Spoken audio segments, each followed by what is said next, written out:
Welcome to Root to Fruit, conversations with everyday people who shape the Vine School community. Mr. and Mrs. Smith, Mr. and Mrs. Jones, as they say. Keeping up with the Smiths. Welcome. Thank you for your time and for joining us. This is the 4th episode of our Root to Fruit podcast. It's an honor. You guys have been and are still the backbone of the school and have been part of its inception as the Vine School, and your history goes back even further than the Vine School. So, Mr. Smith, why don't you start, Ian? You can chat to us about maybe just briefly how John Wycliff days and then what happened in us becoming the Vine School. You obviously were the principal at the time. What was it like for you as a person discovering Ambleside, making the transition, and then leading a team of teachers, then having to make this transition? So if you could share with us that journey. Well, thank you for the opportunity to share. It's a privilege to be able to do so. And I think my experience, even before we became the Vine School, we were John Wycliff Christian School. But before John Wycliff Christian School, I taught at public schools for almost 10 years.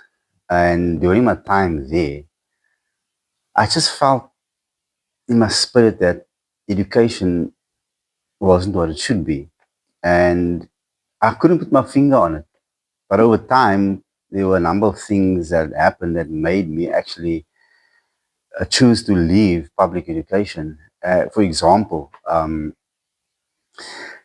I remember, I think it was 1994 or 5 when the Department of Education introduced what was called OBE, Outcomes-Based Education.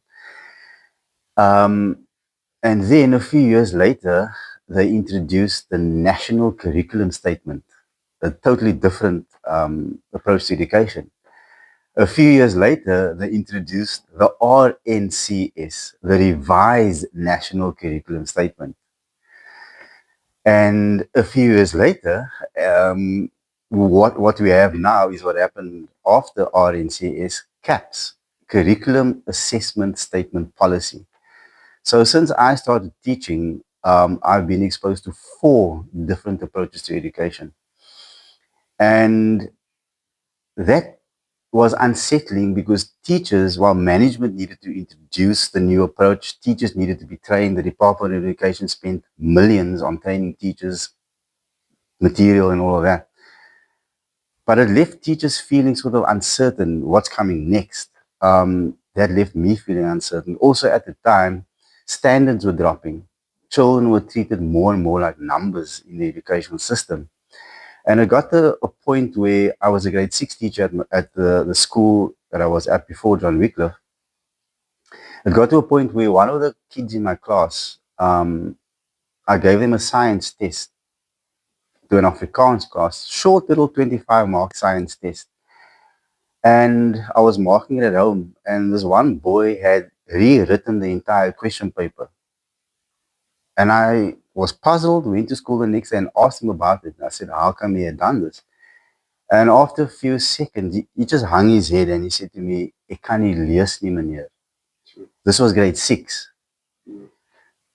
I couldn't handle it anymore. There were other things that happened as well. But I just made the decision to leave. The Lord made it possible for me to join John Wycliff Christian School as a grade 7 teacher. And goodness me, that was amazing because I had the freedom to share my faith in Jesus with the kids in my class. I mean, goodness me, what a blessing. But still, there was something I couldn't put my finger on it. Something was wrong. And then in 2012, due to financial reasons, John Wycliff Christian School closed down. Susan Keegan, who is now one of our board directors of the Vine School, at the time, she stepped in. She had worked at John Wycliff Christian School for a number of years. She stepped in with a desire to keep the school going in some form or other because Christian schooling was very important to her. She then came to me one Thursday afternoon. She came to me and she said to me, "Ian, here's a flash drive there are a number of short little videos on this flash drive. I'd like you to watch them when you have some time and then share your thoughts with me about these videos. The next day, I was ill at home. It was a Friday, I remember. And as men often are, I was feeling very sorry for myself. Man flu. A bit of man flu, yeah. And after reading a bit, doing some admin, okay, now what else can I? Hey, I got some videos to watch. Plugged it into my computer, lying on my bed, and started watching these videos. And after about an hour and a half of watching every single video and thinking about each one after watching them, I watched them again because all the questions that I had about education were answered in these videos. I was immediately very, very interested in this approach to education. Monday morning, I went back to school after the weekend. I came into Susan's office. I said, we have to talk. And she said, what do you mean? Those videos, we have to talk about those videos. What is Ambleside? What is, we need to know. I need to know more about this stuff. Long story short, we met with Bill and Mary Ellen St. Cyr at the Ambleside School in Hout Bay. And then we transitioned to an Ambleside school. It sounds easy, but goodness me, changing people's mindsets, that was probably the biggest challenge. But I think a few of the things that struck me about those videos, one of the things Charlotte Mason speaks about respecting children as persons made in God's image. And if teachers and parents are to respect children as persons made in God's image, we need to be very, very careful about how we deal with them. One of the things that Charlotte Mason speaks about in this video's reference is made to it is this idea that children, we don't have a right as teachers and parents to manipulate them. And one of the ways we often manipulate children is by rewarding good behavior or rewarding good work in different ways. And I found that very, very challenging because that's what I thought education was about. You do well at school, you get the reward. This is a very different way of looking at supporting children's growth where you don't reward them for good work or good behavior. And so that required a mindset change for me before I could even think about speaking about it to other teachers. But it made a lot of sense to me because at many schools at the end of the year or at the beginning of the year, you'll find the top 10 students' names on the walls, their results and all of that. And they celebrate it. But what about the others who work as hard as they could, but they didn't make it into the top 10? What about them? And so at Ambleside schools, you won't find the top 10 on the walls. That often leads to unhealthy competition where the strong remain strong and the weak, what's the point? The same top 10 every year, what's the point? They just give up, they become rebellious, and those that make it into the top 10, they smile all the time. And so that was one of the things that really struck me, not rewarding good behavior or good marks. But something that she speaks about, Charlotte Mason speaks about, is measuring children's growth against their own ability.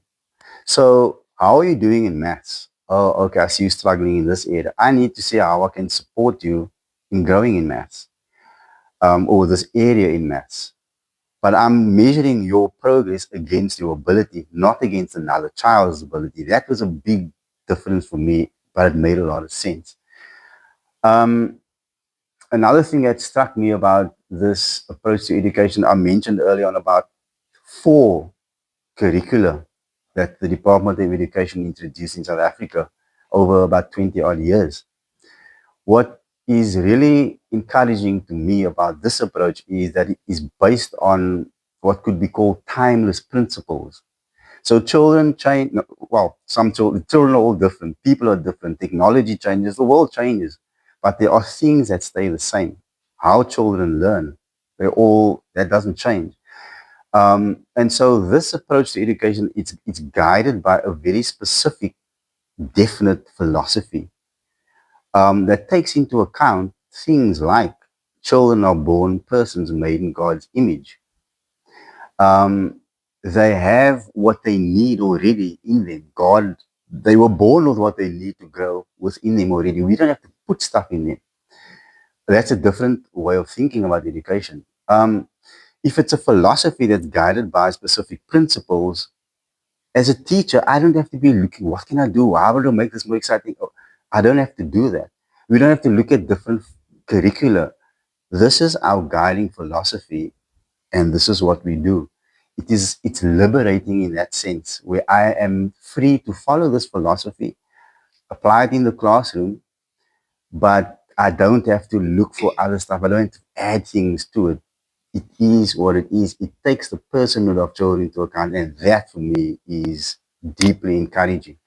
And over the years, we've just seen so much transformation take place, not only in the lives of the students, but in the lives of the teachers as well. And I did oversee the transition from John Wycliff to the Vine School with all that it entailed. But now that I'm teaching, it has been such a blessing to experience it firsthand. The change in the kids, the growth in the kids, and the growth in myself. To experience it firsthand has been an absolute blessing to be part of the children's growth so close to the coalface. So I'm grateful that I am where I am, and the Lord has brought the school to where it is today. Yo, I was moved by that example where the boy came to you and says, I can't read, so that is, and you're 12 years old. I mean, that's one boy, Ryno, and there are many at that school. I'll come back to you shortly. I had a question as we were talking. So, Mrs. Smith, Gina, I know you shared the story with a couple of people and with me in particular. What was briefly your journey before Ambleside, and then what happened? How did you stumble? Obviously, Ian would have forced you to watch the videos as well. What was your response to it, and what practically did that look like in your classroom at the time? Mm-hmm. So, like Ian, also taught for a couple of years at two public schools. Then felt the Lord calling me to stay at home with our girls. We had 3 girls, 2 girls at the time and 1 on the way. Felt the Lord saying, stay at home with them. It's a huge step of faith, but we did it for 8 years. God held us and kept us at that time, looked after my mother-in-law at that time. And then at the end of about 8 years, felt called to go back into teaching. And there was a post at John Wycliff, and I applied for it and got the post. I taught combined grade 2 and 3 class. I recused myself from that. Yes, he wasn't involved in it. Just a disclaimer there. I had nothing to do with the appointment. And so We're a Christian school, and no such thing as nepotism. Yeah. So taught the grade 2, 3 class, and that weekend that he was not well, the Friday, I came home and he was excited. And he said, watch these. You have to watch these videos. Someone forgot about his flu. Yeah. Well, I sat and I watched the videos, and I was as taken with it as he was. One of the things that really stood out for me was also children as persons. And because they are persons, I have no right to manipulate them. I have no right to influence them with my personality. And it got me thinking about what I'd been doing in my class for the past couple of months. I had a chart up in my class with, I had 3 rows in my classroom. I had a chart up in the classroom where they would receive a little sticker or button on the board for good behavior, for keeping quiet, for doing their work well. And at the end of the week, they would get a little prize. for their behavior. And when I watched these videos, I was so convicted that I had been manipulating their behavior. I had been controlling what was going on in the class, not helping them to see that it was good to work hard.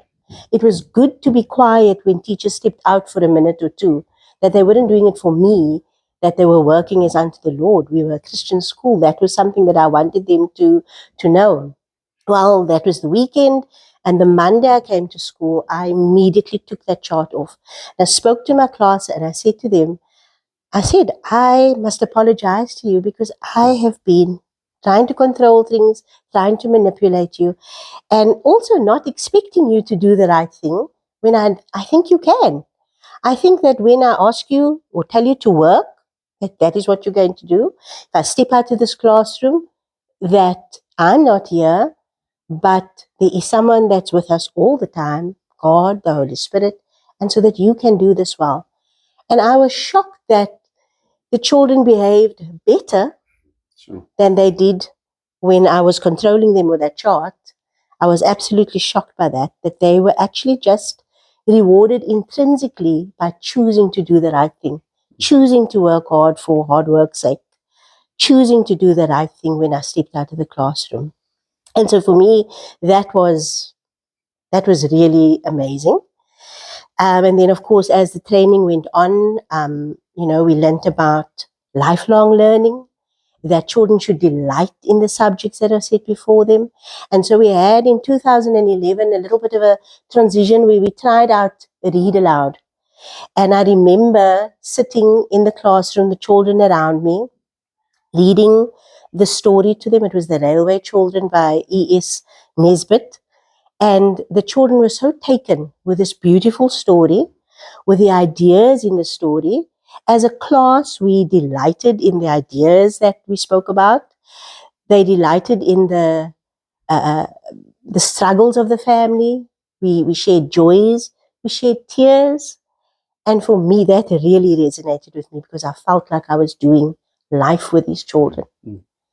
And that they were learning important life lessons, which for me, as I was learning about the philosophy, that is what this is. Education is life.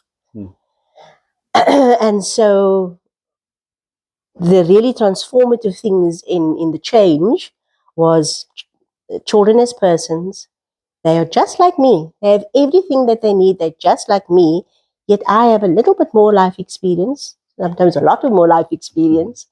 And so I'm called, it's my duty as a teacher then to help them, to grow them, to lift them up out of their natures, which they might not see as something that is wrong, but because I have that life experience, because I have the Holy Spirit in me, I can help them. And so for me, that was really something that struck me about this philosophy. Just to add to what Gina said, I remember a good few years ago, Bill St. Cyr, he mentioned something at an internship. And I'll never forget it. He said that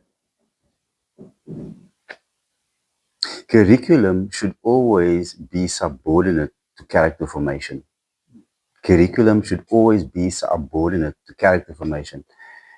And that's another thing, just to add to what Gina was saying.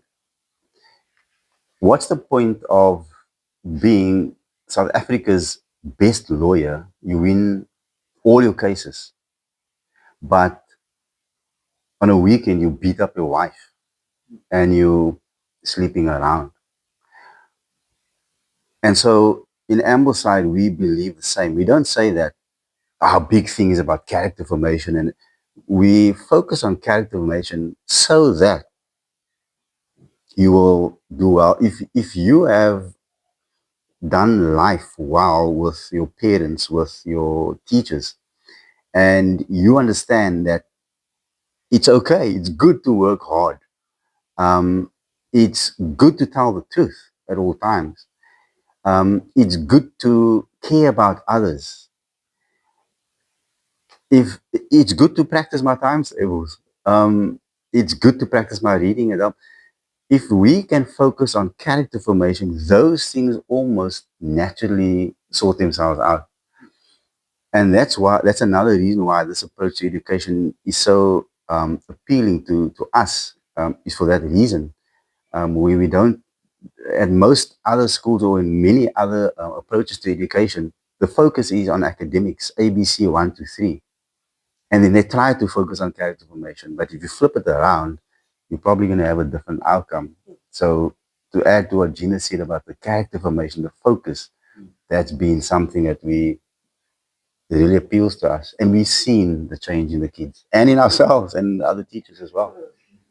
It speaks to what you guys are saying now. Is it's also not something the teacher thinks, conjures up, okay, we need to look at character. Oh, yes, the teacher does look at which habits they need strengthening in, but the character formation happens naturally because of the living books that we read. The ideas that come from what they read. The characters in the book are showing them resilience, kindness, or perseverance. So it's not like at the start of the year the teacher makes this long list of character things that we need to form. It happens naturally, and that's why it's so powerful and transformative. It's not something that's manipulated or conjured up. Because, you know, if you say like other ways of education, they focus on academics and they try and slap on character formation, those are things that the slap on is the problem. Because it's not a natural thing. It's not an intrinsic thing, a process that a child actually, I need to be more patient with my friends. When you were mentioning about the lawyer, it reminded me of scripture that says, for what will it profit a man if he gains the whole world but loses his own soul?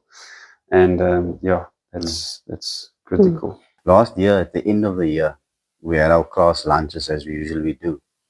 And one of the things that we do as teachers, we encourage to do, doesn't have to be a formulaic approach, but one of the things we do at the class lunch is we ask the children, so which of the characters that you met during the year struck you? What about those characters struck you and that you can take home with you into the next grade? My goodness, the stuff that came out there at that class lunch, I had goosebumps listening to 12-year-old children speaking about how Nathaniel Bowditch, how he was so resilient and he persevered, one of the world's best navigators.